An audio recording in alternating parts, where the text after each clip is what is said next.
Bagi saya pembelajaran tu kita kena berguru. Apa tu saya dah biasa belajar berdepan dengan guru. Jadi saya lebih pilih untuk ada cikgu depan sebab kita boleh belajar dekat rumah tapi dia still tak sama bila kita jumpa cikgu depan-depan. Susah agak kadang line tak membantu. Lepas tu duit nak membeli internet tu pun tak ada. Prefer kelas online atau datang ke kelas? Datang ke kelas lah, lebih faham.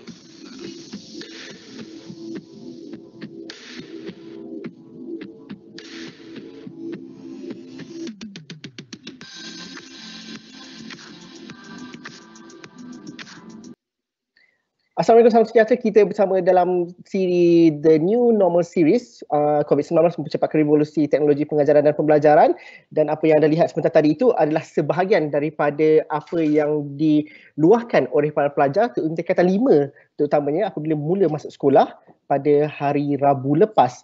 COVID-19 telah menyebabkan kita untuk beradaptasi dengan teknologi, telah menyebabkan bahawa kita perlu bersedia dengan sebarang kemungkinan yang ada. Dulu mungkin ramai mengatakan bahawa teknologi dan pengajaran tu susah untuk dilakukan, tapi kita tak ada pilihan hari ini, kena melakukannya, perlu untuk beradaptasi dengan teknologi. Dan kalau secara faktanya hampir lebih, kalau dalam konteks kita di Malaysia, hampir 400,000 orang pelajar terkesan akibat COVID-19, di mana 400,000 guru, 5 juta pelajar di Malaysia terkesan akibat COVID-19, terpaksa duduk di rumah gunakan teknologi untuk belajar.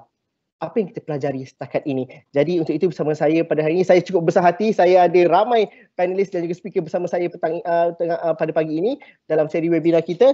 Saya perkenalkan, kita ada Cikgu Siti Faridah Ahmad, merupakan guru jauh di utara tanah air, tetapi dia lebih viral dan cukup dikenali oleh ramai anak-anak murid, ibu bapa atau komuniti rakyat Malaysia kerana inovasi yang dilakukannya untuk menyampaikan pembelajaran. Bersama kita juga hari ini adalah saudara Nur Halmi Abdul Muttalib, merupakan finalis 50 guru terbaik Global Teachers 2020, dan beliau juga ada caranya sendiri untuk melakukan pembelajaran. Saya juga bersama dengan teknologi Dr. Muhammad Helmi Norman, merupakan Timbalan Pengarah Pusat Pengajaran dan Pembangunan Kurikulum daripada Universiti Kebangsaan Malaysia. Kita juga disertai oleh Cheryl Ann Fernando, inspirasi kepada adik guru di Malaysia, iaitu pengarah pemimpin Global School Leaders Malaysia, dan juga kita bersama dengan saudara Faizal Tahir, penyanyi, komposer dan penerbit, juga seorang bapa dan juga meneliti bagaimanakah pembelajaran dan juga pengajaran mungkin dalam tempoh PKP ini. Terima kasih semua, selamat pagi. Harap semuanya sudah bersarapan Dan mungkin kita nak bertanya kepada guru dululah. Apabila sekolah mula dibuka, 3 bulan mungkin terpaksa beradaptasi dengan pelbagai cara, teknologi dan sebagainya. Bagaimana sebenarnya apabila kita ceritakan mengenai aplikasi teknologi, pengajaran dan juga pembelajaran, ramai yang kata bersedia ke? Tapi saya tahu, macam contohnya Cikgu Siti Faridah dengan Cikgu Helmi, mereka dah lama dah buat konten di YouTube. Jadi apabila PKP dan juga COVID-19 berlaku, apa perkara yang paling terkesan sekali? Kalau Cikgu Siti Faridah boleh mulakan. Okey, terima kasih. Yang terkesan kerana kita tak dapat bersama dan tak dapat meneruskan apa yang kita dah rancang masa awal 2020. Maksudnya kita datang dengan masuk tahun 2020 tu kita dah rancang nak macam-macam benda, idea baru, tetapi kita terberhenti dan berada di rumah. Perlu berada di rumah, itu paling yang terkesan lah. Dan masa itulah saya cuba explore apa yang saya boleh buat untuk meneruskan kelangsungan PDP tu. Okay. Dan tapi Cikgu Siti Faridah bukan baru sahaja untuk berjinak-jinak dengan teknologi. Dah ada green screen. Cikgu Siti Faridah kalau tengok, kalau viral baru-baru ni, dia ada lighting lebih besar daripada kebanyakan orang yang selalu buat Zoom dan juga webinar. Jadi inisiatif tu dah ada bermula sebelum COVID-19 kan? Sebenarnya ilmu tentang teknologi green screen semua tu dah ada sebelum COVID-19 tu, masa lebih kurang Oktober. Tapi kelapangan masa tu tak ada. And then bila kita diberi ruang untuk free di rumah, masa tu lah baru saya gabungkan semua tu, buat ala-ala mini studio di rumah lah. Sebenarnya saya guna kain je untuk green screen tu, saya tak ada, lighting pun belum ada lagi. And then barulah pelan-pelan saya fikir apa benda yang saya belilah kan. Contoh softbox lighting tu, sebenarnya tak ada lagi lah. Sebenarnya tak ada pun, saya tak studio di rumah. Okey, masa PKP tu lah baru kita cuba semuanya. Kita belajar kan. Maksudnya persediaan ada tapi time PKP tu tak ada pilihan, kena buat juga. PKP tu memberi ruang saya untuk explore dan set up semua tu. Jadikan video green screen tu. Cikgu Helmi, apa perkara yang paling dipelajari ataupun paling memberikan game changer ketika PKP ini bagi seorang guru?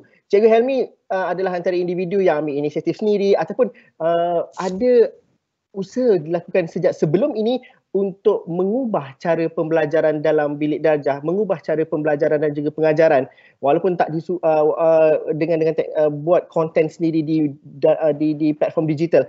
Tapi bila COVID-19 berlaku, pelajar tidak boleh pergi ke sekolah, maksudnya adakah lebih mudah untuk Cikgu Helmi? Itu sebagai guru, tapi anak murid macam mana pula? Okey, terima kasih Cik Zul. So sebenarnya saya tengok kesan daripada PKP ni ataupun kesan daripada pandemik yang berlaku di seluruh dunia ni, sebenarnya kita boleh nampak pada dua cara lah, iaitu satu daripada segi macam mana itu sebagai satu masalah, dan satu lagi sebenarnya kita boleh nampak itu sebagai satu peluang sebenarnya. Macam Cik Zul cakap tadi, memang sebenarnya saya dah create konten untuk pendidikan tu sebenarnya sejak daripada 2012. Saya dah ada blog sendiri, saya dah ada buat saya punya YouTube sendiri. So untuk saya rasa tak ada masalah, sebab saya rasa macam saya dah ada bahan yang mencukupi, sebab saya slow saya buat atas keperluan untuk nak menyelesaikan masalah murid saya dalam bilik darjah pada masa tu. Tapi bila berlakunya pandemik ni secara tak langsung, dia bukan bawa saya saja, tapi dia bawa juga guru-guru lain daripada seluruh Malaysia yang tiba-tiba kita tak tahu kata dia ada kebolehan, kemahiran untuk buat video. Tiba-tiba sekarang ni dia pula yang muncul buat hasilkan banyak video, hasilkan blog, sebab blog juga adalah satu bahan yang saya rasa membantu untuk berlakunya pembelajaran pada musim pandemik ni. Dan secara jujur saya beritahu Encik Zul dan juga panel kita pada hari ini, sebenarnya isu ready tak ready kita dengan teknologi semasa musim pandemik ni bukan sebenarnya pada Malaysia saja sebenarnya, tapi pada seluruh dunia sebenarnya, negara-negara di seluruh dunia. Dan benda ni memang kita dalam keadaan yang kita tak pernah bersedia, walaupun kita memang ada konsep homeschooling yang lebih kurang konsep yang sama, tapi kesediaan dari segi mental, fizikal tu kita tak ada. Maknanya kita tak ready dengan fasiliti yang boleh support sampai ke tempat-tempat internet connection yang ada di tempat-tempat pedalaman, dan kita tak tak ready dengan apa kemungkinan lain yang kita boleh sediakan kepada pelajar kita lah. Jadi saya nampak kat sini nampak kreativiti kepada kita punya para pendidik lah, termasuk di semua lapisan, maksudnya daripada guru yang ada dalam bilik darjah, termasuk juga pegawai-pegawai pendidikan di kementerian, di JPN, untuk fikirkan apa sebenarnya penyelesaian terbaik untuk kita nak buat bagi memastikan pembelajaran tu terus berlaku lah. Tapi ramai akan kata bahawa masalah terbesar ialah satu, penembusan internet, dan keduanya ialah pemilikan peranti ataupun device yang sesuai, kerana itu yang menjadi satu kekangan yang paling jelas. Cikgu Helmi, saya masih ingat lagi pada awal-awal hari itu saya tanya macam mana buat kelas online. Dia kata itulah, walaupun kat Jitra tu tapi ramai lagi yang line internet mungkin tidak stabil, dan juga pemilikan tidak semua ada smartphone ataupun laptop. Tapi bagaimana itu mungkin satu layer yang pertama yang kena atasi, kerana penciptaan konten tu cikgu hebat, cikgu memang boleh buat. Tapi kalau infrastruktur tak cukup, macam mana nak buat? Macam mana nak sampai kepada student? Ya. Sebab tu kalau pada masa awal-awal berlakunya pandemik tu, masa orang tengah tercari-cari apa best solution untuk kita nak selesaikan tentang pendidikan dalam semasa pandemik tu, sebenarnya saya lebih fokus kepada mencari apa pilihan sebenarnya. Sebab saya mengajar di SMK Jerlun Kedah ni, dia sekolah kampung, sekolah yang majoriti 90% dia punya student adalah budak-budak daripada keluarga B40 yang memang kita tahu dia RM50 dia tu sebenarnya lebih bernilai untuk dia guna untuk makan berbanding guna untuk dia top up internet dia. Jadi saya nampak macam mana saya nak pastikan, sebab bila saya nak buat benda-benda, mungkin Cikgu Faridah punya sekolah budak-budak dia boleh join macam Google Meet, maksudnya yang kita boleh buat live punya learning kan, maksudnya macam kita gunakan Zoom apa semua tu. Tapi untuk murid-murid saya di Jerlun, memang saya tak dapat nak buat tu sebab macam macam Cik Zul cakap sendiri tadi, dia orang ada masalah internet. Dan saya rasa macam apa penyelesaian yang saya ada, saya rasa saya tak nak bazirkan masa saya begitu saja. So saya sediakan konten-konten, sebab dalam remote learning ni ataupun online learning, kita ada dua jenis, Cik Zul. Kita ada satu dipanggil synchronous dan satu lagi asynchronous, yang mana kita boleh buat secara live ataupun kita buat satu lagi kita buat secara pre-recorded video. So pilihan saya ada, saya buat pre-recorded video, kita bagi dia akses kepada pembelajaran tu semasa PKP tu, semasa pandemik. Dan juga satu lagi, dia boleh punya video tu selepas daripada pandemik berakhir. Jadi macam saya rasa saya buat satu benda yang kita boleh guna untuk jangka masa panjang lah. Okey, itu saya nak tanya pasal teknologi kepada Dr. Muhammad Helmi. Tapi saya nak simpan sikit dahulu kerana kita dah ada guru. Kita ingin juga tanya pandangan bapa yang punya anak-anak yang bersekolah dan juga perlu menjalani proses pembelajaran dan juga pengajaran ketika pandemik ini di atas talian. Jadi Faizal Tahir, mungkin kalau dapat dikongsikan cerita anak-anak bagaimana dalam tempoh PKP, PKPB, PKPP ini belajar bagaimana, kerana range anak itu berbeza. Ada yang dah sekolah rendah, keperluan pembelajaran dia berbeza. Yang masih lagi di prasekolah, yang baru nak masuk sekolah esok, keperluan dia berbeza. Jadi mungkin dapat ceritakan sebagai seorang bapa, bukan mudah untuk anak-anak berada di rumah, dan juga kita nak pastikan bahawa mereka tidak ketinggalan dalam pelajaran dan juga pembelajaran. Okay. Assalamualaikum warahmatullahi wabarakatuh. Apa khabar semua? Harap semua sihat. Terima kasih terlebih dahulu sebab sudi menjemput saya. Mungkin saya yang paling kurang arif kot pasal benda-benda ni, tapi maybe saya boleh share sikit tentang from a father side, daripada side seorang bapa. Itulah, I mean, bila kita cakap pasal nak kena adapt dengan keadaan semasa ni, itu akan sentiasa berlaku lah, because kita selalu dengar orang kata that the only thing in life that is constant is change. Kan, change akan sentiasa berlaku. So we have to be prepared lah. And rasanya sewaktu terjadi semua ni, pandemik ni dengan kena lockdown apa semua, itu satu period yang rasanya at the same time membuat semua orang lebih berfikir, lebih banyak mencari jalan baru, jalan lain untuk mendapatkan sesuatu, kan. So it's the same thing dengan nak menyampaikan education lah. So saya faham macam tadi pun saya dengar apa semua, the problem is always akan lebih besar kepada golongan yang mungkin di luar bandar, rural areas yang tak dapat internet apa semua kan. But for me as a father, alhamdulillah duduk di satu tempat yang ada range internet yang bagus apa semua, and then 4 orang anak bersekolah, lagi 2 orang tak sekolah, so 6 orang semuanya. So handle anak-anak tu semua at the same time, 4 orang semua tiap-tiap pagi ada kelas online. Sebenarnya lebih kurang letih dia, sama macam nak hantar pergi sekolah juga sebenarnya, secara jujurnya.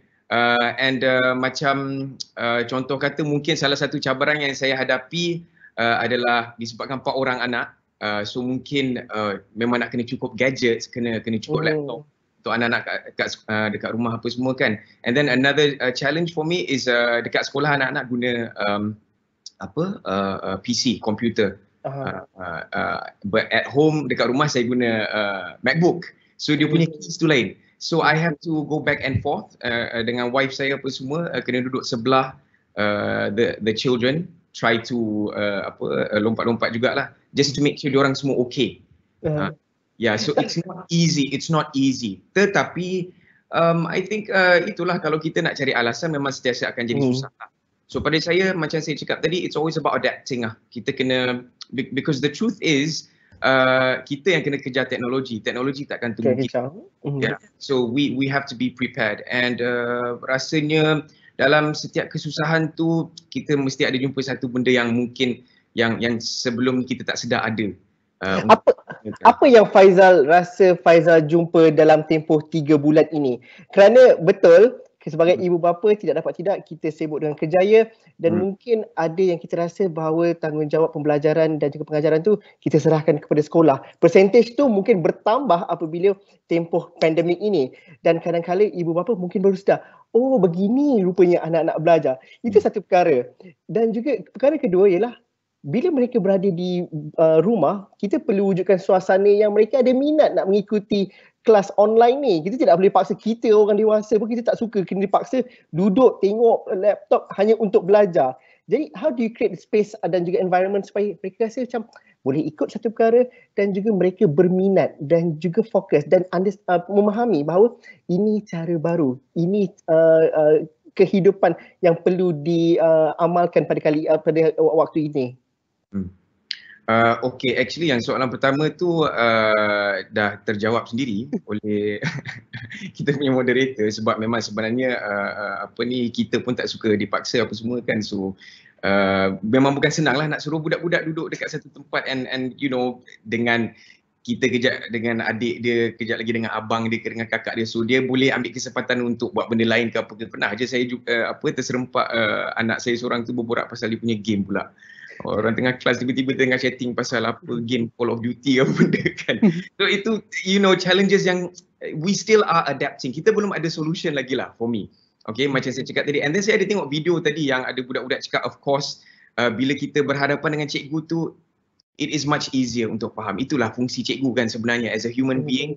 Dia punya feel tu lain bila dia sampaikan. It's very different when you are focused on a gadget, you know, apa semua. And benda tu boleh meletihkan mata apa benda semua. So saya faham, and macam saya cakap tadi, saya pun tak ada solution lagi, but for me we have to be prepared for the future.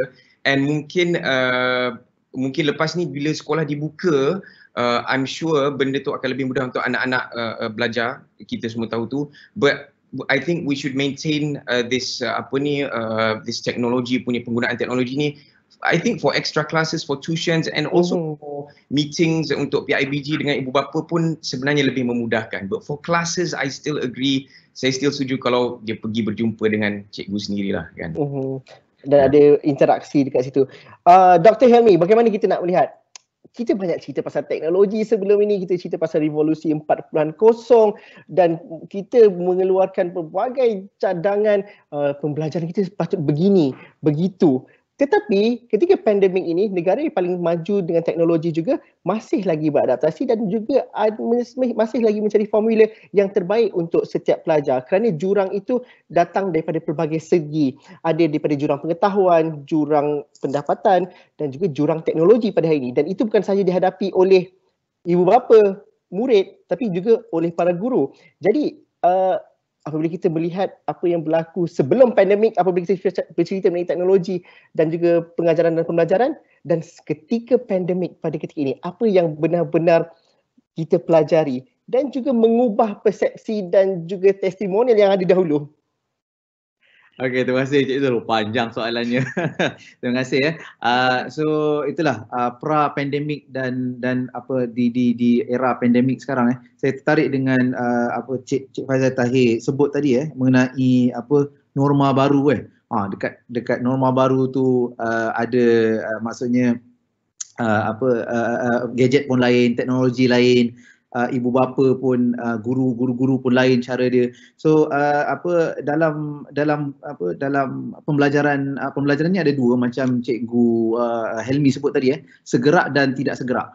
Untuk yang segerak tu memang kita perlukan internet yang laju, connection yang bagus, dan tidak segerak ni yang sebenarnya kita boleh sampai kepada golongan B40, kepada gangan yang tak ada capaian tu. Tapi kita jangan lupa untuk capai kepada yang B40 tu kita ada juga T20 M40 dan maksudnya kita kena, it's not one size fit all. So kita kena buat untuk semua, dan saya suka tekankan kat sini untuk bahan digital.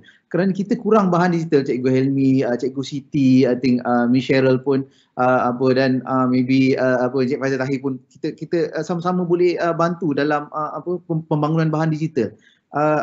So saya nak kongsikan sedikit bahan digital yang dibuat oleh guru-guru guru-guru. Ini kita tengok sikit macam mana dia orang compose music sendiri dengan menggunakan iPad. Kita lihat, boleh play sebentar video sebut. Next slide. Yes. Okay, ini cikgu-cikgunya. Alright, okay. Okay, dan cikgu ni tak ada maksudnya tak ada background on music, but they can create content. Okay, kita lihat slide seterusnya untuk play video tersebut.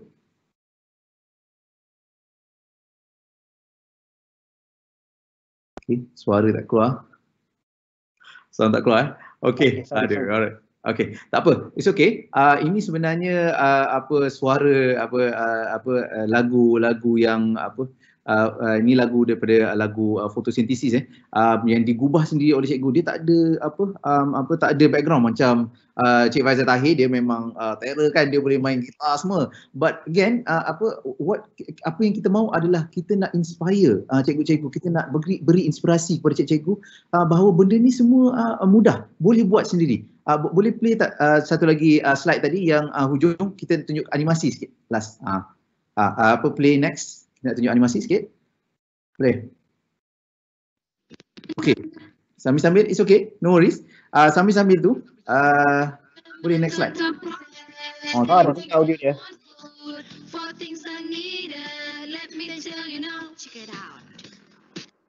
Alright, okay. At least call lah tu suara dia. And sebenarnya benda-benda ni digubah dalam masa 2-3 jam and tak ada background, but you can do it. I think it's about content creation. Kita sebenarnya penyampaian tu satu benda lain, tapi bahan sendiri tak ada. Okay, ini satu lagi example ataupun boleh ke seterusnya. Ni cikgu ni tak ada background in melukis, and kita tengok apa yang dia buat. Okay. Alright, so play sikit. Sorry, boleh sampuk sikit ke? Boleh. Pasal tertarik dengan pasal content tu, that is actually very true, content creation tu. Sebab saya sebagai bapa tadi macam Encik Zulfitri pun tanya saya sebagai bapa, bila kita dah tengok anak belajar apa semua kan, kita realise as mak bapak, dan saya rasa cikgu-cikgu pun perasan yang kita kurang content yang bagus untuk anak-anak di rumah. Benda-benda lain sangat banyak. So benda tu terpanggil untuk saya sendiri sit down dengan saya punya management, dengan saya punya team untuk maybe itu satu benda yang kita as orang-orang dalam bidang kreatif ni boleh sumbangkan by creating content yang untuk lebih educational, yang lebih sesuai lah untuk anak-anak, especially kita di sebelah Asia ni. You know, there's so much Western punya content, need more content. So that is one point yang saya sangat tertarik untuk saya stress on lagi. Sorry, thank you. Boleh. Good. Okay, boleh. Nanti kita boleh bincang balik perkara itu. Cikgu Helmi dan juga Cikgu Faridah juga boleh cerita. Tapi Dr. Helmi kalau dapat teruskan. Okey, kita teruskan. Dan Cik Faizal Tahir tadi betul apa yang Cik Faizal Tahir sebut. So sumbangan dari segi I think it's not about sekarang kita empower sebenarnya. Bukan saja cikgu yang buat, anak-anak buat, ibu bapa buat. Itu yang kita nak, guru-guru pensyarah semua bergabung, pengetua. Cuba pengetua buat TikTok ke, dia punya lagu, tak apalah, it's okay, TikTok, but on teaching and learning. Oh ni sekolah sekarang macam ni. So I think inovasi tu yang kita nak. Sekarang pandemik ni mengubah mindset kita kan. So mindset kita dah bertukar, so kita kena change the way we do things. Boleh next slide kita tengok, last video saya tunjuk. Okay. Next slide. Okay, tak apa, dia play sikit. Okay, ni pemenang kita oleh pelajar. Ini sebenarnya you boleh buat dekat rumah So pelajar ni sendiri, macam ada Cikgu Helmi tu, green screen dekat belakang, ada langsir hijau ke langsir biru, kapet hijau biru, dia boleh buat sebenarnya. Okay? Dia boleh menari ke, dia boleh berinteraksi dengan, itulah yang tadi saya tertarik masa ditanya mengenai macam mana nak jadikan pembelajaran tu aktif pada Cik Fazal Tahir. Macam mana nak pembelajaran tu aktif? Sebenarnya boleh. Cuma dia punya orang kata reka bentuk pengajaran tu berbeza. Dia tak boleh sama macam sekolah. Sekarang ada gadget, kita ada platform tu lain So tu yang sebenarnya saya nak tekankan, think different Kita kena berfikir lain, try cara lain. Tak berjaya cara ni tak apa. Boleh cara untuk semua golongan tu lah. InsyaAllah. Alright. Setidak-tidaknya kali ini kita dapat mengakui bahawa teknologi itu menjadikan kita lebih kreatif. Keterbatasan itu juga mencipta kreativiti baru juga. Tapi kita akui apa yang dilakukan pada hari ini belum cukup lagi untuk bahan kandungan untuk para pelajar. Kerana saya rasa apabila Cikgu Faridah dan juga Cikgu Helmi buat konten pun, dia rasa macam perlu ramai lagi rakan-rakan. Dan nanti saya sentuh pasal perkara itu sebab Cikgu Faridah kata, bila kita buat konten rupanya lebih ramai cikgu sebenarnya ada idea yang berbeza dan menarik untuk dilakukan. Jadi saya nak tanya kepada Cheryl sebab Cheryl ada pengalaman di Pinang Tunggai. Jadi kalau kita kena bercakap dalam bahasa pelajar, mereka adalah klien kita. Latar belakang mak ayah berbeza-beza. Dan apabila dalam pandemik ini mungkin akan ada yang kata okeylah cuti panjang selama 3 bulan kalau mereka tidak didekati dengan cara yang terbaik. Pada pandangan Cheryl, bagaimana sebenarnya kita bercerita pasal aspek teknologi? Kita kata ada kekangan 3G, 4G ataupun gadget. Tetapi mungkin juga mereka yang ada masalah ini mesra dengan TikTok dan juga game.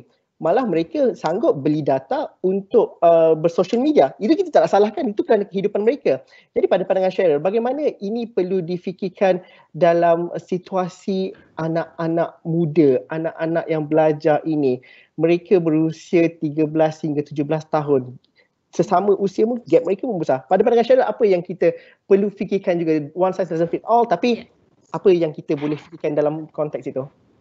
I think semasa saya mengajar, I realised that banyak yang kita lakukan, a lot of things that we do in school, kita ajar pelajar kita to use knowledge, tapi kita tak mengajar pelajar kita to be creators of knowledge. So it's very easy for them to just hafal something and just just vomit it all back out again bila ada exam. Tapi kita actually what our students like is to create new knowledge. So I think that is very important to remember. Essence pendidikan ni, actually why are our students going to school? It's not just to use, to learn and to memorize, it's actually to be creators of knowledge. So if you look at very advanced countries seperti like Japan and America, a lot of kids there come up with a lot of new technologies sebab sistem persekolahan mereka membantu mereka untuk mencipta teknologi baru. Tetapi unfortunately our system just teaches us, it's a very Asian society, so it teaches us to sit down, listen and to be compliant, bukan to be creative. So I feel like pandemic ini telah memberi satu peluang, firstly untuk students, number one, take charge of their own learning. Like Faizal Tahir said just now, because your students are at home, because your children are at home, they really have to be responsible. Mereka lah kena bertanggungjawab whether I want to listen to my teacher or I want to play. So they have to take responsibility. The second is parent involvement dalam pendidikan is very important. Research menunjukkan actually the first important factor is parent involvement. Kalau tak ada pelibatan ibu bapa, sebenarnya it's very hard for a student to achieve success. So dalam pandemik ini sebab semua orang duduk di rumah, ramai parents yang dapat membantu anak-anak mereka di rumah. And Of course, I know ada parents yang tidak dapat membantu, but then we get to see actually how important is parent involvement. And the lastly is teacher creativity. Like we all said just now, Malaysia, we have always wanted to go towards technology, but because we have been very terkongkong dalam sistem yang traditional, it's very hard. And there are anomalies like Cikgu Hilmi and Cikgu Siti. But then for the rest of everyone to move forward, I think it took a pandemic lah untuk semua orang, you know, to like, okay, we really need to go towards technology. So I'm glad we didn't waste a good pandemic for that reason. Apa yang kita boleh lakukan supaya momentum yang ada ini mengubah segala-galanya? Kerana Cheryl terlibat juga dalam satu penambahbaikan blueprint sebelum ini. Jadi kadang-kadang macam Cheryl kata, kita terkongkong dalam satu sistem yang lama, dan kadang-kadang cikgu ini juga, mungkin Cikgu Helmi dan juga Cikgu Faridah pernah berjumpa situasi itu, mereka bersedia, sistem tidak bersedia, dan juga anak murid merasakan bahawa alah, kenapa kena ubah ni. Jadi apa yang kita buat daripada pandemik ni untuk memastikan bahawa kita dah buktikan sebenarnya benda ni lebih seronok sebenarnya dan boleh dilakukan, dan lebih dapat mencipta guru-guru yang lain untuk mencipta konten dan juga mengubah cara pembelajaran, dan anak murid juga rasa macam dapat dilibatkan sekali. Pandangan Cheryl bagaimana? Apa lesson learned yang kita perlu bergerak ke depan? I think kita takkan dapat banyak peluang seperti ini untuk reimagine education. I hope kita takkan dapat pandemic seperti ini lagi. But then this is really like a turning point. So just now we were talking pre this discussion. We hope that bila sekolah buka and all of that, we don't just quickly go back to the traditional way of teaching and kita lupa all the interesting and informative things that we have done. So we really try to ensure that penggunaan teknologi itu masih ada. Kalau kita tunggu untuk bersedia, untuk semua orang bersedia, I think we will never be ready. I think like the idea is just for us to just start, get everybody on board, and especially the teachers yang sudah create content, they should just continue creating content and just get as many students on board as we can. I think the key is remember that we don't want to be users of technology, but we want to create our own. Yeah. Okey, itu yang penting. Kami juga mendapatkan soalan daripada anda yang menyertai webinar kami pada pagi ini, dan saya ingin berkongsikan beberapa soalan yang dihantarkan melalui laman web kami di events.awani.com, di mana antara lain ada soalan-soalan ini sudah pun dijawab. Tapi kalau suka untuk saya kongsikan juga sekali lagi, antaranya daripada Dr. Chenda Vengada Salam, persoalannya ialah bagaimana kesiapan generasi Z terhadap revolusi teknologi, dan juga sejauh mana tahap pengetahuan guru terhadap IR 4.0, yang mana saya kira itu sudah dijawab. Tapi dalam masa yang sama, mungkin Cikgu Helmi dan juga Cikgu Siti Faridah dapat berkongsikan. Ada setengah guru terdedah dengan teknologi revolusi 4.0, mencipta konten, tetapi kita tidak mahu bersendirian. Kita mahu lebih ramai yang berada di sekolah dapat melakukannya di kalangan guru-guru. Ada jurang generasi tak di situ? Atau adakah apabila cikgu-cikgu melakukan konten, melakukan kandungan kreatif, cikgu-cikgu yang lain juga rasa, saya ada idea dan saya nak buat, dan mereka mula belajar. Apa pengalaman Cikgu Siti Faridah kalau dapat kongsikan? Okey, pengalaman saya lihat di sekolah kita ada range umur dalam 20-an, 30, 40, 50 kan. Jadi bagi saya, macam saya ni, saya rasa kalau saya tahu, saya nak berkongsi dengan guru-guru lain. Kerana saya ada jumpa juga dengan guru yang umur 50 pun lebih hebat daripada saya. Tapi mungkin kawan-kawan saya tak jumpa kan. Jadi saya nak dia orang percaya pada diri dia orang. Nak mula tu memang susah. Tapi kita bagi laluan, kita ajar.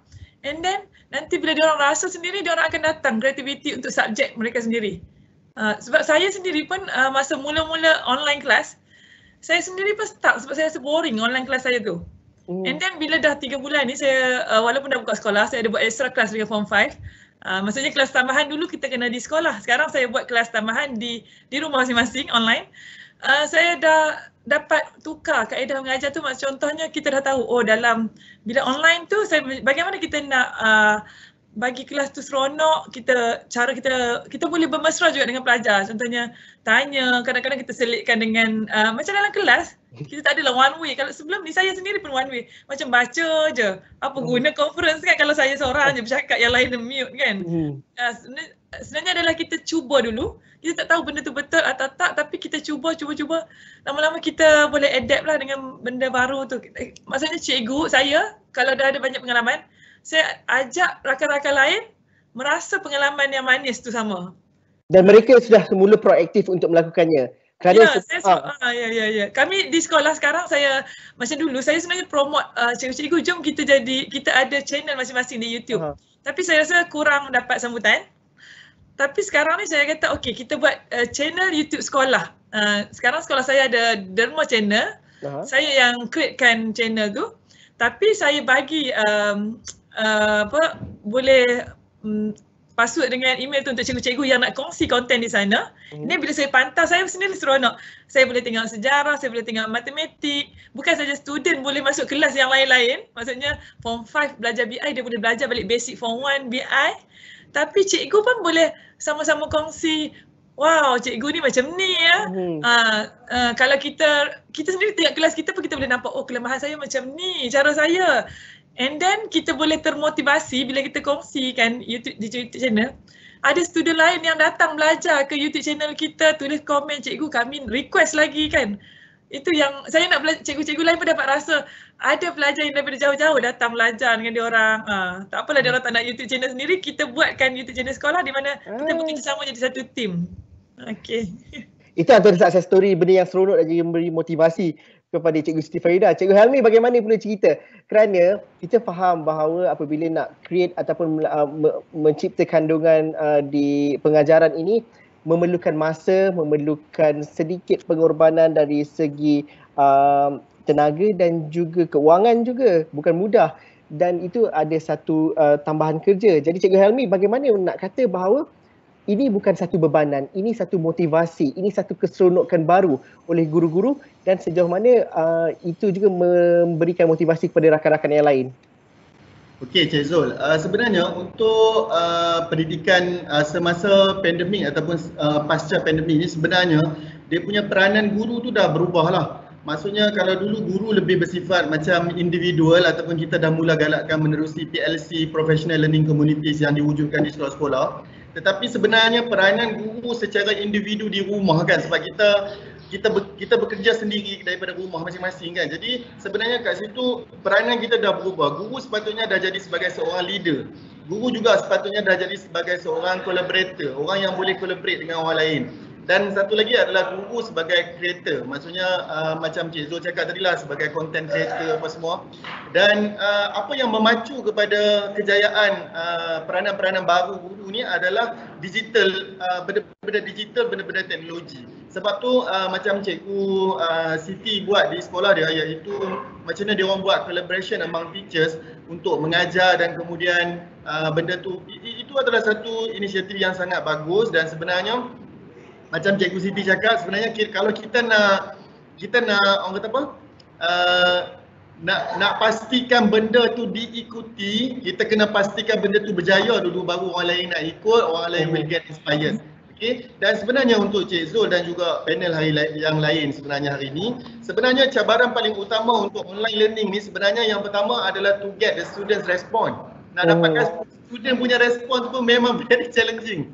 Dan kedua adalah to get dia engagement. Maksudnya bila dia dah dapat respon, tapi nak dapatkan engagement dia tu, sebab tu kita perlukan orang-orang daripada luar, macam contoh Dr. Helmi, kita perlukan Faizal Tahir yang boleh create content yang memang boleh sesuai dengan pelajar sekarang, macam mana yang dia orang nak. Saya pernah terlibat dengan satu webinar dengan students leader daripada Keluang High School last month.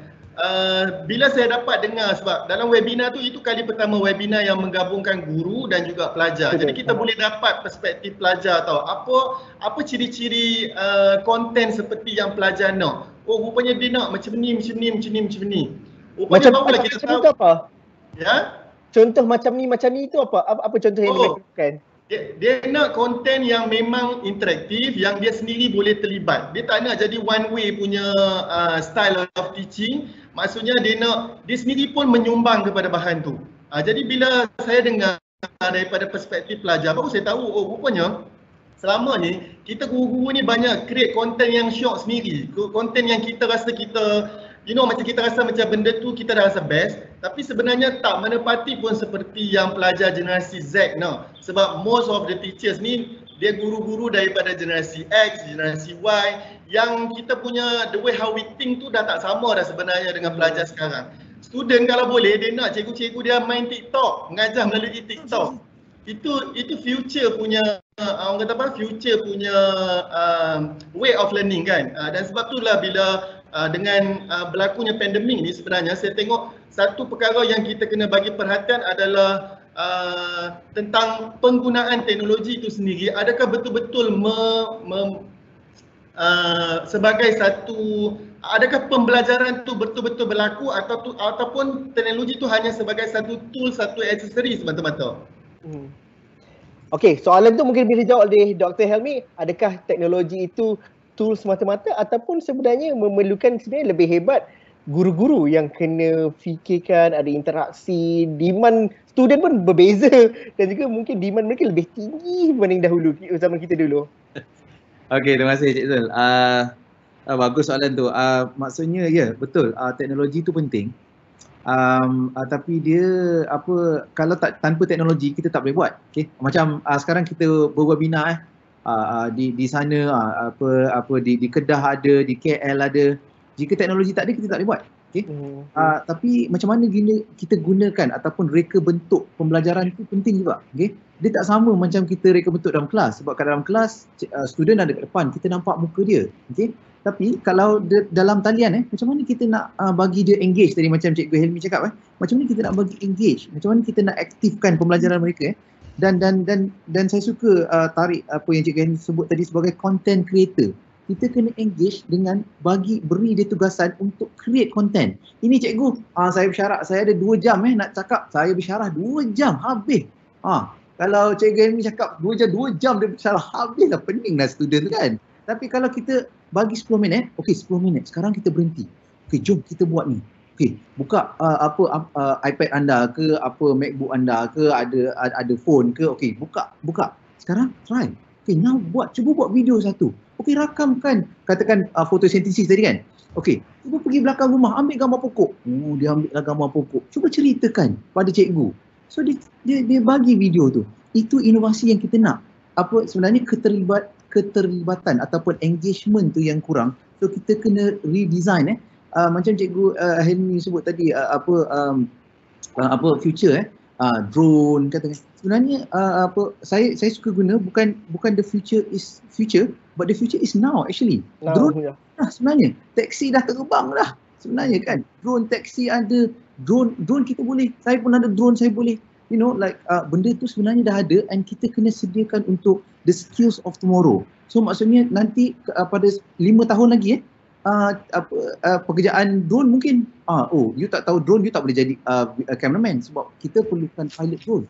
Kalau you nak pergi kilang, you tak boleh kerja sebab you tak tahu pilot drone. So the skills tu kita kena adapt dari sekarang. Ya, memang betul ada jurang, tapi sebenarnya kesian untuk orang yang katakan B40, you have to take them. Nanti dia ketinggalan, dia tak dapat kerja because you tak sediakan skill of tomorrow tu pada mereka. So skill masa depan tu saya rasa penting lah untuk libatkan mereka. Dan sekarang lah masa yang sesuai pandemik ni telah membuat kita berfikir dan bertukar, macam ni teknologi penting dan kesianlah kepada mereka yang tak dapat tu. Kita kena dapatkan, maksudnya kita kena reach out dan memberi akses kepada semua. Saya bila Dr. Helmi mengatakan bahawa perlu surprise element dan juga keseronokan ketika belajar, saya bayangkan kalau Cikgu Helmi ataupun Cikgu Siti Faridah tengah mengajar tapi ada break, Faizal Tahir masuk dan menyanyi dan juga membuat special appearance dekat situ. Kerana elemen-elemen ni yang ada di social media dan yang ada di kalangan pelajar, dia orang suka bila tengok Faizal kolaborasi dengan influencer A, B, C. Jadi Faizal, bagaimana? Kita hal pendidikan ni tidak perlu dilihat kepada stakeholder yang ada sahaja. Kita ramai pelajar lebih mempercayai influencer seperti selebriti, tweet famous ataupun Insta famous berbanding dengan guru-guru ini. Jadi bagaimana sebenarnya kalau kita nak bincang perkara ini secara lebih besar sebagai ibu bapa, mungkin Faizal merasakan bahawa kita perlu bincang perkara ini secara lebih serius. semua orang perlu terlibat. Macam Faizal katakan tadi, mungkin boleh cipta lagu yang lebih bernuansakan Asia untuk pengajaran, tetapi selebriti juga boleh main. Kalau saya mengambil contoh selebriti, tapi Faizal saya tahu pemikiran lebih besar dari itu, boleh memainkan peranan untuk participate dengan guru-guru biasa. Jadi ini memberikan keseronokan yang mudah dan juga impak dia viral. Kalau jadi viral tu semua orang nak buat. Pada pandangan Faizal macam mana? Okay. Saya setuju. Sebab ini dari pengalaman saya sendiri. Saya rasa probably ramai daripada kita mengalami situasi bila kita membesar tu, zaman-zaman remaja gitu kan. Bila mak bapak cakap satu benda, bila cikgu cakap satu benda, kita dengar time tu je lah kan. Orang masuk telinga kanan, keluar telinga kiri kan. Tapi bila ada selebriti, public figure, contoh kata dulu masa saya kecil saya minat David Beckham contoh kata, tapi saya minat Liverpool, tapi minat saya. Contoh kata satu public figure ni cakap benda tu sama sebiji dengan apa yang mak bapak atau cikgu kita bagi tahu. Oh, kita terus betul lah dia cakap ni. Betul. Padahal mak bapak kita atau cikgu dah cakap benda tu berulang kali tapi tak nak dengar. So di situ ada betulnya. So dari pandemik ni apa yang saya tengok sebenarnya, kalau kita sedar, public figures, selebriti sebenarnya nampak peranan diorang lebih besar sebenarnya. Because why? Sekarang generasi muda ni banyak belajar, not just learning benda-benda yang silibus sekolah apa semua, but learning the ways of life apa semua melalui social media, melalui TikTok, melalui Instagram, melalui Twitter, kan, all this social media apa benda semua. So for me macam tadi cikgu Nur Helmi cakap macam anak-anak murid ni dia suka bila cikgu diorang main TikTok apa semua, which is true. Saya sebagai pencipta lagu, komposer dan juga producer, saya bila buat lagu tu, especially now, because saya nak sampaikan satu message, contoh kata saya nak sampaikan satu message yang baik dalam satu lagu tu, I will make sure saya akan pastikan anak-anak saya tertarik lebih dahulu untuk mendengar lagu tersebut. So it's the same with teachers. It's the same dengan siapa-siapa sahaja. Kita dulu, pengalaman saya pun, saya tak pernah suka kalau dipaksa kalau tu mengajar dia baca teks semua. Kita masa sekolah dulu pun kita memilih cikgu mana yang kita suka, sebab bila dia ajar masuk sebab dia pandai create the environment apa semua kan. So the environment is very important. The setting apa benda semua. So macam saya cakap tadi, we don't have a solution yet. We are still treading on ice, orang kata kan. But we still need to be careful, and maybe one thing yang mungkin kena masukkan dalam syllabus after this, I know everyone is excited about using technology, we are moving forward apa semua, but one thing we cannot overlook is mungkin kena ada syllabus, bukan mungkin, saya rasa kena ada syllabus morals of using technology, because where there is a positive there is a negative, where there is a negative there is a positive. Okay, so it's always about making sure ada balance tu kan. It's always making sure ada balance and doing it in moderation kan. So for me macam cikgu Siti Fatimah tadi cakap, one thing yang we can really embrace adalah dengan penggunaan teknologi ni, we can spread education, we can spread knowledge to people. Dia punya skop dia lebih besar, bukan hanya kepada group kita yang keliling kita sahaja, because of the internet.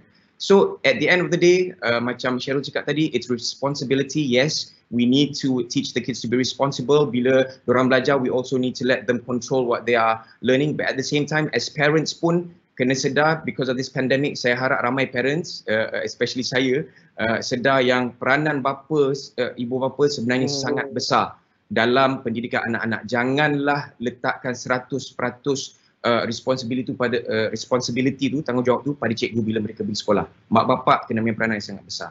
It helps. So whatever we do, kena ada balance, and we need to have that syllabus of morals of using technology.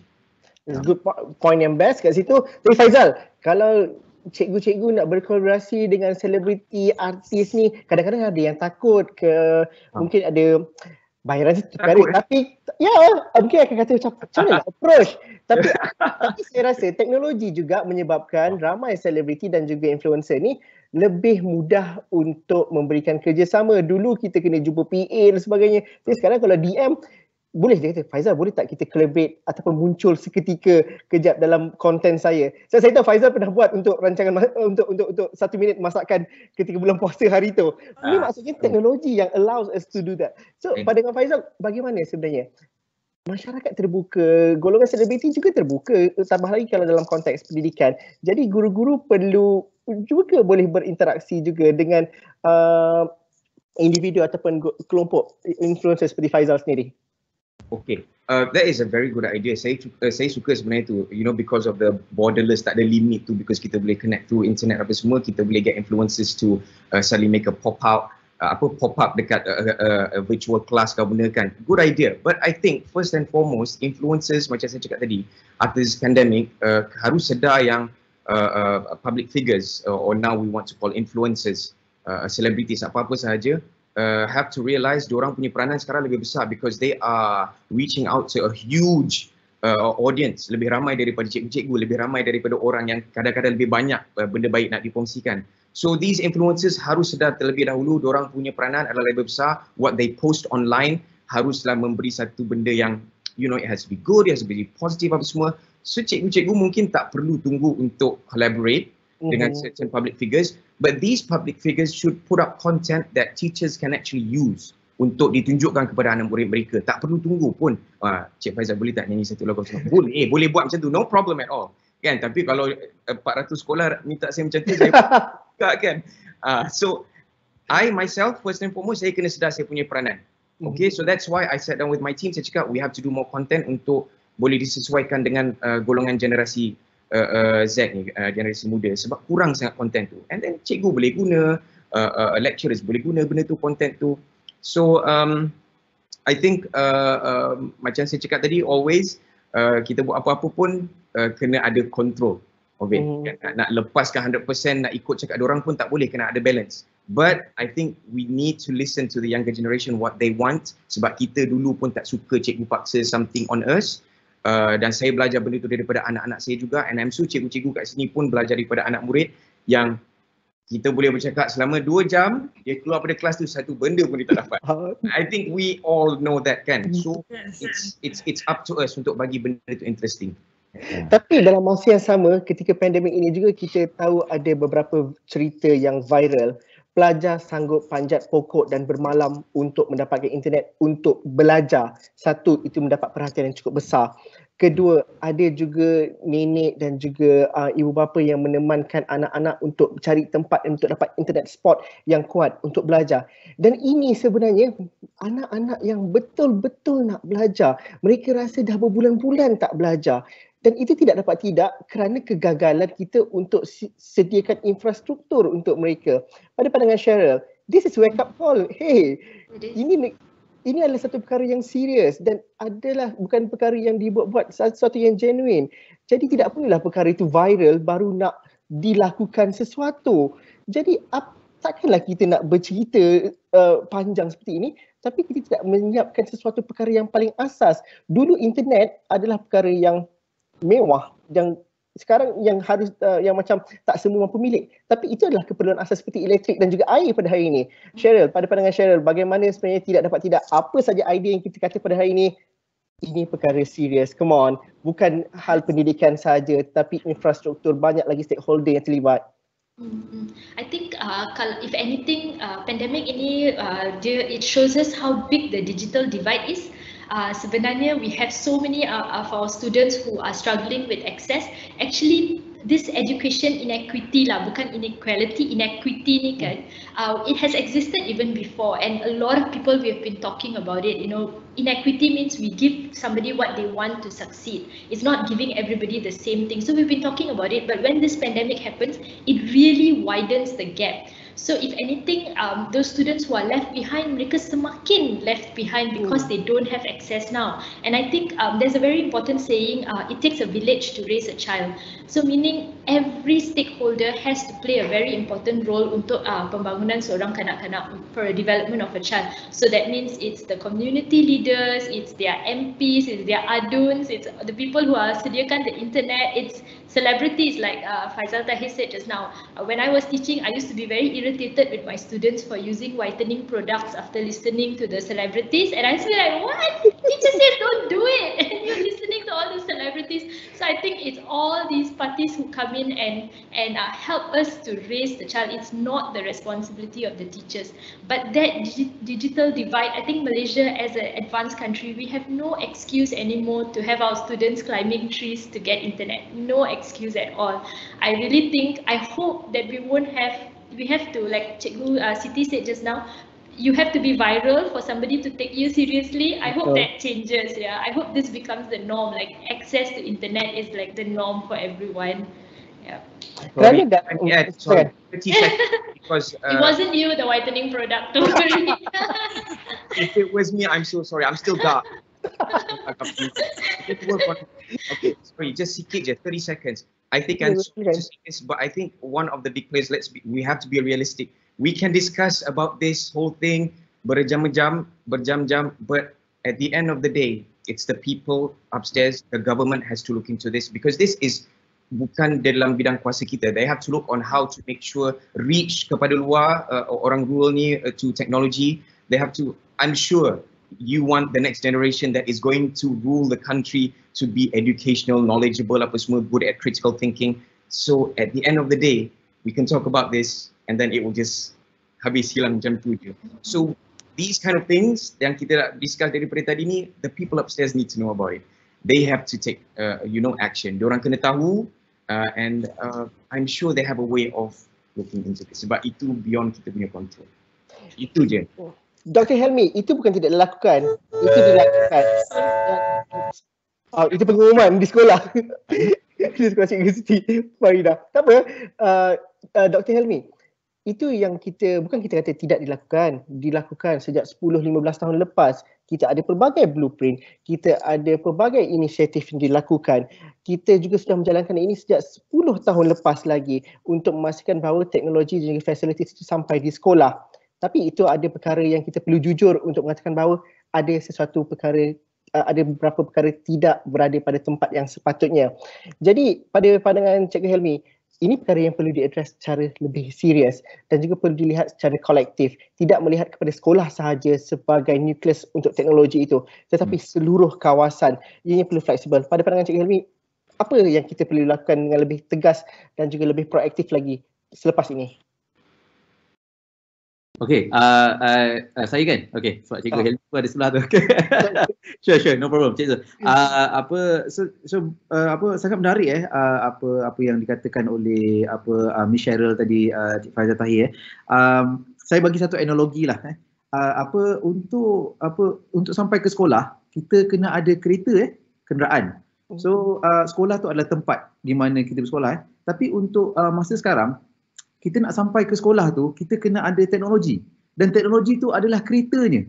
Kalau tak ada kereta, tak sampai sekolah. So we have to, macam mana pun kita kena sediakan untuk perkara tersebut lah. Dan platform tu pun penting. Platform tu di sekolah, kita dah sediakan sekolah, platform. Tapi di dunia maya ni, di dunia digital ni, di mana platformnya? Sebenarnya government adalah buat maksudnya dah orang kata berusaha untuk buat and one of the platform is Delima yang baru launch kita gabungkan beberapa big players termasuk Apple dalam tu untuk menyediakan platform. Okay, and again it's about betul teknologi tu penting, teknologi tu perlu ada, infrastruktur tu perlu ada, tapi kita saya rasa yang saya rasa yang paling penting adalah pembangunan bahan tu dulu, digital. Dan bila kita bangunkan bahan yang bagus, macam katakan kolaborasi bersama Cik Faizal Tahir tadi nak buat lagu untuk untuk sekolah, mesti Miss Cheryl untuk principal, Cikgu Siti dan Cikgu Helmi untuk guru-guru, saya sendiri maybe untuk student ke. Okey, dan bahan-bahan ini nanti kita sampaikan kepada yang mana ada 3 golongan tadi T20, M40 dengan B40. T20 maybe internet dia bagus. Okey, kita sampaikan internet. Kalau M40 ada dia tak ada, dia ada WhatsApp dia. Okey, kita sampaikan melalui WhatsApp. Okey, untuk B40 dia tak ada, WhatsApp pun tak ada. Okey, kita bagi CD, thumb drive, post kat mereka. Jangan bagi mereka tertinggal ke belakang. Kita kena sampai ke akses, tapi bahan kena ada dulu. Kalau bahan tak ada, kita nak bagi apa? So sekarang banyak buku teks, but kita kena convert into digital, make it more digitalized, and insyaAllah kita akan sampai di situ lah. Dan menjawab perkara itu mungkin saya boleh hubung kaitkan kerana kita sudah melakukan mengambil kira aspek teknologi dalam pembelajaran sejak beberapa tahun kebelakangan ini, dan ada juga perkara yang sudah pun berjalan. Ni soalan daripada Safwana Safri. Katanya untuk pengajian tinggi, kebanyakan universiti di Malaysia dah hasilkan banyak online courses menggunakan MOOC iaitu Massive Open Online Courses. Namun kenapakah ni katanya, kenapakah MOOC tidak diguna pakai? Adakah kerana, mungkin Dr. Helmi dapat menjawab dulu? Okay, MOOC ni it's a good question. Thank you Miss Safwana. Yang MOOC ni dia kita tengok kepada golongan sebenarnya. Golongan MOOC ni banyak dibuat untuk IPTA, tapi ada juga yang buat untuk guru. So dia OER, Open Educational Resources. Sebenarnya di mana-mana, dan ada yang dan kebanyakan konten dalam bahasa Inggeris. Kalau ada yang bahasa Melayu tu bagus. So that's bahasa Malaysia. So I think that is where we have to go to. And macam Encik Faizal Tahir tadi sebut, content has to be Asian, Malaysian. Mana kontennya? So itu yang kita kena pelbagaikan. Cikgu Siti, Cikgu Helmi, Miss Cheryl. So that is the content. Content tu kurang bila mana content tu ada, dan sebenarnya katakan Upin Ipin. Upin Ipin is good. Kenapa Upin Ipin tak digunakan untuk mengajar katakan moral? Tengok Upin Ipin. Wah, saya ingat dulu masa saya kecil-kecil, saya sangat tak suka belajar sejarah. Cikgu tu buat TV tu masuk ya Allah, TV bestnya. Tengok movie sampai habis. Sampai sekarang saya ingat, dah jam 4 tu saya ingat. So I think itulah benda-benda yang kita kena transformasi cikgu. Buat sesuatu yang lain. Tukar. Apa salahnya tengok Upin Ipin, tapi apa moral value pada Upin itu? Apa history pada Upin Ipin tu? Benda-benda macam tu yang kita kena tukar. So bila itu yang saya suka tekankan tadi, think different, do something different. InsyaAllah kita akan change, and pandemik ni telah memberi kita inspirasi, aspirasi untuk change, think different. Cikgu Siti Faridah, mungkin kalau saya dapat tanyakan, guru-guru sebelum ini digalakkan untuk menggunakan teknologi ini dalam bentuk dari pihak atasan hingga ke peringkat guru, dan itu diletakkan dalam KPI tertentu. Ada yang mungkin melihat kepada perkara itu perlu diisi dan juga perlu diikut SOP ataupun KPI itu. Tetapi pembelajaran dan juga penyediaan konten di atas talian tidak akan berhasil kalau kita hanya mengikut template yang sama. Padahal kalau di platform digital, kandungan itu perlu pelbagai, kandungan itu perlu di luar kotak, tidak mengikut kepada SOP ataupun terma tertentu. Ini gambar cikgu di studionya. Jadi bagaimana sebenarnya guru perlu ada pemikiran yang di luar arahan PPD, di luar SOP yang dikeluarkan, kerana itu yang boleh fly lebih jauh lagi. Pada pandangan cikgu bagaimana? Okey, pada pandangan saya, contohlah bila saya mengajar, kita boleh tahu kan pelajar kita faham atau tak. Macam tadi siapa yang cakap 2 jam kita bercakap tu mungkin pelajar tak dapat apa. Jadi kita berbalik pada insting seorang guru. Kalau pelajar, kita guna kaedah yang orang suruh, pelajar tak faham. Jadi kita guna saja apa-apa kaedah yang kita rasa boleh memberi impak kepada student kita. Bagi saya, untuk cuba sesuatu yang di luar kotak, kita kena berani untuk buat satu yang betul. Maksudnya bagi saya, contohnya kalau guna green screen tu, saya buat ala-ala TV pendidikan kan, ala-ala saya ni selebriti. Sebab saya nak menarik perhatian pelajar. Saya guna lighting tu untuk saya nak, yalah kalau kualiti video saya tak menarik, tengok. Pelajar tak menarik, nak tengok kan. Kelas online saya tu harus cantik. Lepas tu, and then sebagai seorang guru, saya rasa saya kena inspire cikgu-cikgu lain. Sebenarnya ada je cikgu-cikgu yang hebat-hebat, tapi saya nak share. Sebab saya tahu kalau pelajar cikgu yang tak hebat tu, kita nak berkongsi ini, kita boleh guna kaedah ini. Kita sebagai seorang guru jangan lokek berkongsi. Kita nak separate positive vibe lah. Jangan tengok kecaman-kecaman orang lah kan, bagi saya macam tu lah. Okay, kalau cikgu yang takut nak mencuba untuk bagi idea yang dia ada, kita fikir macam ni lah, kita beri je apa yang idea yang kita ada. Kalau orang tak ada terima pun, kita jangan give up. Yang negatif-negatif tu kita jangan tengok lah kan. Kita buat yang kita rasa betul saja, macam tu. Tapi maksudnya cara kerja guru pun, dia tidak bolehlah silo ikut bahawa ini style sekolah saya, ini style daerah saya atau negeri saya. Jaringan itu dah lebih kena meluas. Guru-guru perlu lebih terbuka. Itu yang dilakukan Cikgu Faridah. Ya, kita kena belajar daripada orang-orang luar buat kan. Tak perlu tengok macamnya kita dalam Perlis, saya Perlis kecil ni dengan budaya Perlis saja.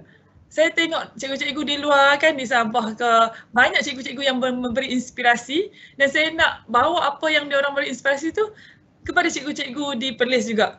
Dan tak sangka Satu Malaysia sekarang dah terinspirasi dengan mini studio saya kan.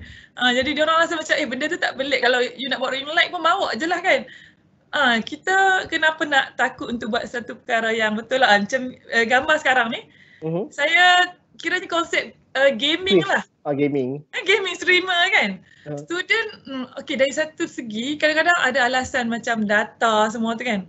Kenapa bila diorang layan ataupun diorang online gaming dengan kawan diorang, kita tak timbul isu tu. Isu pelajar tak ada data di device kan. Jadi kita tukarkan diorang ada kelebihan itu, tapi kita tukarkan kepada kelas lah, kelas online macam tu. Buat TikTok tu kita tukarkan minat dia orang untuk layan TikTok, layan TikTok tu kita tukarkan kepada mungkin hafal predictable, element impredictable ke, hafal electrochemical series ke kan. Tapi memang ada student saya yang bagi feedback, cikgu saya suka sebab saya pernah guna TikTok tu untuk buat siri elektrokimia, chemical series. Tapi saya pun tak pandai sangat, saya tak pandai nak keluar nama-nama tu, saya buat cara note je lah kan. Student kata, cikgu saya suka lah yang ni kan. Ada student suka yang macam tu, kita kena cubalah apa yang student suka tu. Apa respons pelajar yang paling terkesan lah dekat Cikgu Siti Faridah sepanjang bereksperimen menggunakan teknologi ini? Kerana saya faham platform TikTok tu adalah platform, bukanlah semuanya kita perlu templatekan gaya TikTok yang viral tu. Jadi apa respon pelajar yang paling cikgu rasa macam berbeza dan juga memberikan wake up kesedaran ataupun memberikan satu motivasi kepada cikgu? Sepanjang saya explore semua teknologi ni, saya pun ada tanya-tanya student juga kan, kamu suka kaedah mana. Saya dapat lihat kalau pelajar yang kurang keyakinan, mereka takut untuk bila saya buat live di YouTube. Saya rasa dia orang rasa kan orang lain boleh nampak dia orang tak bagi feedback, cikgu-cikgu tanya kan. Tapi bila saya tahu dia orang takut macam tu, saya cuba bila dalam kelas tu saya buat Google Meet pula off kan. Nanti baru saya share di YouTube. Saya cuba untuk involvekan dia orang untuk tunjukkan kelebihan dia orang. Kita tanya soalan, kita tahu dia boleh menjawab, tapi cara bertanya kita memang new norm lah. Dulu dalam kelas kan cara kita nak bagi engagement, sekarang ni online pula, macam mana kita nak bagi dia engagement dan kita dapat build up confidence dia untuk bila dia rasa dia dapat engagement dalam online, dia rasa macam seronok untuk cikgu share di YouTube pun tak apa. Dia rasa seronok, dia ni boleh sebenarnya. Okey, saya nak kongsikan satu soalan daripada Nadirah dari Terengganu. Katanya mungkin Cikgu Helmi boleh menjawab nanti. Nadirah kata mungkin yang terbaik selain daripada masalah capaian yang kita tahu perkara yang perlu diselesaikan, mungkin kita boleh adakan hanya ada satu platform apps pengajaran dan juga pembelajaran yang boleh diakses oleh semua kumpulan pelajar, baik daripada T20, M40, B40, baik Sing ataupun Sing. Adakah idea satu apps untuk semua ini baik ataupun nanti memudahkan untuk penilaian dan sebagainya, atau sebenarnya kita tidak perlu terkongkong dengan template ataupun satu modul yang platform yang sama saja? Dr. Cikgu Helmi. Okey, Cik Zul. Kalau pada saya lebih suka benda yang orang kata lebih fleksibel lah sebenarnya, sebab kita tahu one size doesn't fit all kan. Sebab ada setengah pelajar dia cenderung dengan beberapa jenis platform tertentu. Sebenarnya kalau untuk pengetahuan semua, kita dah ada platform sebenarnya digital learning yang dihasilkan oleh Kementerian Pendidikan yang diorang dah rebranding kepada Delima sekarang, yang memang boleh gabung beberapa platform-platform lain tu dalam satu platform yang boleh digunakan. So sebenarnya saya rasa tak ada masalah pada situ. Tapi masalah utama adalah macam mana kita nak bagi semua orang boleh masuk ke situ tanpa ada masalah dari segi internet, masalah dari segi sebenarnya masalah internet tu tak ada masalah sangat kalau pada saya rasa. Tapi sebenarnya masalah attitude tu. Kita keep searching for benda yang keep searching for reason lah sebenarnya orang cakap. Maksudnya kita bagi tahu tak ada itu, tak ada ini. Sebenarnya semua benda tu kalau kita try, saya rasa tak ada masalah. So attitude tu lah pada saya. Macam Cikgu Siti cakap tadi, macam mana budak boleh pergi boleh view yang streaming untuk game kan. Tapi sedangkan untuk cikgu dia buat dekat pembelajaran itu tak ditonton pula kan. Jadi macam benda-benda macam tu sebenarnya yang kita patut sediakan kepada pelajar. Pada saya sebenarnya saya setuju dengan Faizal Tahir tadi. Dia cakap pasal macam mana peranan ibu bapa sebenarnya yang boleh membantu ataupun boleh boost pembelajaran online sebenarnya daripada rumah. Sebab tak semua ibu bapa yang ada tu adalah yang macam Faizal Tahir, yang macam Dr. Helmi, yang macam Cheryl. Maksudnya ada ibu bapa yang sebenarnya dia tak tahu pun sebenarnya apa dia kena buat untuk dia support pembelajaran anak-anak. Jadi sebenarnya kalau benda tu boleh dibuat, maksudnya daripada segi macam mana nak sediakan ruang pembelajaran kat rumah, kena ada meja, kena ada bilik yang kondusif sebab nanti takut ada adik-adik ganggu apa semua. So sebenarnya benda-benda macam tu pun merupakan sebahagian daripada benda yang sepatutnya menyokong ataupun memastikan supaya pembelajaran online itu berlaku dengan lebih baik lah pada saya. So we need to educate the society sebenarnya as a whole. Maksudnya tak kira you as a parent ke, you as a content creator ke, you as a teacher, you apa pun you mesti boleh membantu supaya pembelajaran itu berlaku mengikut apa sumbangan yang you boleh buat lah. Jadi untuk platform sebenarnya kalau saya sekiranya diberi pilihan, saya rasa ramai lagi juga yang lebih suka platform yang lebih fleksibel dan yang macam kita tahu Dr. Helmi dia memang bias dengan Apple kan. Tapi mungkin ada orang lain yang dia suka dengan benda-benda Google, ada yang suka dengan benda-benda Microsoft. Jadi kita sediakan satu platform yang boleh provide banyak platform. So you pilih mana yang you nak. Itu pada pandangan saya lah. Saya ada masa yang sedikit saja lagi untuk kita rangkumkan semua. Mungkin ada 2 minit bagi panel yang lain. Tapi Dr. Helmi mungkin dapat dikongsikan. Flexibility itu adalah nature ataupun sifat dalam teknologi dan juga di media sosial. Jadi bagaimana kita perlu ada pemahaman pemikiran. Kadang-kadang kita terlampau nak mencari yang terbaik untuk pendidikan. Perlu buat A, B, C. Tetapi teknologi itu menuntut flexibility dan juga creativity tak akan jadi kalau kita hanya mengikut template ataupun tertakluk kepada satu perkara sahaja. Jadi pada ketika ini, apa yang kita perlukan? Pemikiran yang sepatutnya, yang paling asas untuk kita beradaptasi dengan teknologi dan buat saja. Okey. Terima kasih Cik Zul. Okay, so first sekali saya rasa dari segi mindset mindset ataupun terhadap pedagogi, ruang dan teknologi. So 3 perkara ni penting dan betul saya memang pro seperti Cikgu Helmi kata pro Apple, tapi kenapa saya pro? Because benda dia seamless, very easy. You klik you boleh buat muzik. Macam saya boleh cakap kalau saya ada iPad, saya bagi dekat cikgu, dia sama macam Faizal Tahir. Saya cakap, you nak jadi Faizal Tahir, you pada iPad ni jalan jadi Faizal Tahir. So that is why kadang-kadang lah that is why teknologi tu penting. So mana-mana teknologi pun, so I think pedagogi digital ni lain So it's not the same as face to face bersemuka pedagogi tu. So pedagogi tu kena reka bentuk. Dan sekarang pedagogi pandemik kan, kita nak panggil pendagogi ke, itu kawan saya Dr. Harwati dia sebut pendagogi kan. Okay, so adalah kelainan itu. So kita kena reka bentuk semula. Dan bagaimana ruang tadi macam Cikgu Helmi sebut tadi, ruang kat rumah lain ruang dia. Dekat platform maya tu lain ruang dia. Kita kena fikirkan semula macam mana kita nak liaiskan pedagogi, ruang dan teknologi. Dan ini ada dalam kerangka aktif UKM di mana kita gunakan pedagogi, ruang dan teknologi ni untuk memacu pembelajaran dalam talian dan pembelajaran di universiti. So insya-Allah kalau kita boleh reka bentuk semula pedagogi, ruang dan teknologi dengan betul di era pandemik ini, kita akan orang kata mempercepatkan revolusi pengajaran dan pembelajaran. Alright. Faizal Tahir, rumusannya dalam 1 minit kalau dapat disampaikan. Ibu bapa dan stakeholder bagaimana?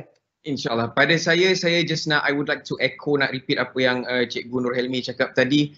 At the end of the day, ini peranan semua orang. We have to be educated as a society. Tak boleh letakkan tanggungjawab ni pada cikgu sahaja, pada anak murid sahaja, pada ibu bapa sahaja. It's a whole thing. So kita kena prepare for the future because this generation akan jadi orang-orang yang lead the country next. So kita yang dah, orang kata role kita dah move on ni, kita ada ilmu, kita nak sampaikan pada orang muda, kita tak boleh buat cara kita, diorang tak akan terima. Kita ada ilmu, kita sampaikan pada diorang ilmu tu tapi mengikut cara diorang. So kena interact dengan diorang.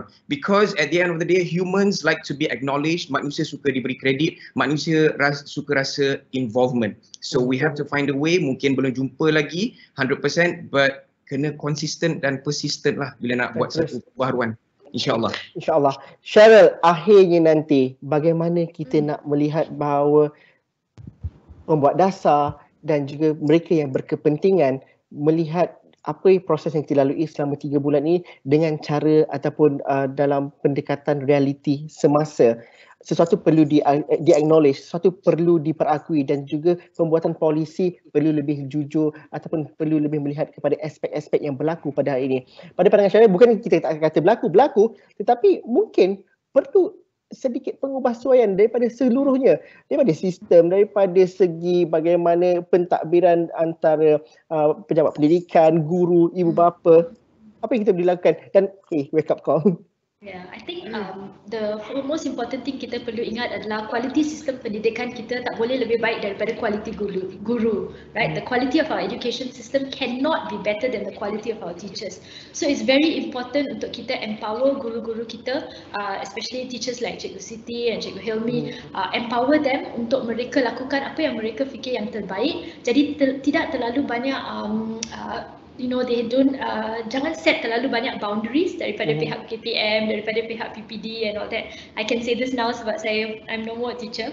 Jangan set terlalu banyak boundaries untuk mereka and empower guru-guru untuk melakukan apa yang mereka fikir terbaik for their students, because the teachers know the best technology to use. Mereka tahu the best ways to reach their students. So improving the quality of our teachers. The second is like we all said just now, it takes a village to raise a child. Jangan kita lupa responsibility each and every one of us have towards our children. Kalau hari ni ada seorang pelajar yang tidak boleh baca di Kedah or di Perlis, it is our responsibility here. Like what are we doing to help every child in Malaysia achieve their full potential? I think that is really like on the ministry, on the PPDs and JPN to answer this. What are they doing untuk menolong setiap pelajar di negara kita? Yeah, and I think I wanted to say one more thing, but I forgot, so it's okay. I'll stick to 2 then. So quality of our education system not better than our teachers, and it takes a village to raise a child. Yeah. I think number 3 is investment. Yeah. Thank you. Facilities. It's important. You have to invest. Simple. Yeah. Betul. Yeah. Itu sahaja masa yang kita ada, tapi terima kasih untuk sesi yang saya rasa cukup memberikan inspirasi, Terima kasih semua. Thank you so memberikan cerita, idea-idea yang bernas, realiti sebenar bagaimana. Terima kasih setiap seorang daripada anda, Faizal Tahir, Dr. Helmi, Cikgu Nur Helmi, Cikgu Siti Farida dan juga Cheryl. All the best. Terima kasih juga kerana sentiasa berusaha mengembling tenaga dan juga usaha untuk memastikan generasi yang berada di masa akan datang mendapat akses pendidikan yang baik. Terima kasih semuanya. Sekian sahaja siri webinar untuk kali ini. Ada pandangan, ada cadangan, teruskan hantar bersama kami di platform Astro Awani dan anda juga boleh terus berinteraksi kami dalam siri webinar yang akan datang pula. Sekian sahaja. Assalamualaikum, salam sejahtera. Terima kasih semuanya. Terima kasih. Assalamualaikum warahmatullahi wabarakatuh. Selamat maju jaya semua. Semoga dipermudahkan segala urusannya. Amin. Luck everyone. Have a good day. Oh, mic mute. Okay. Mute.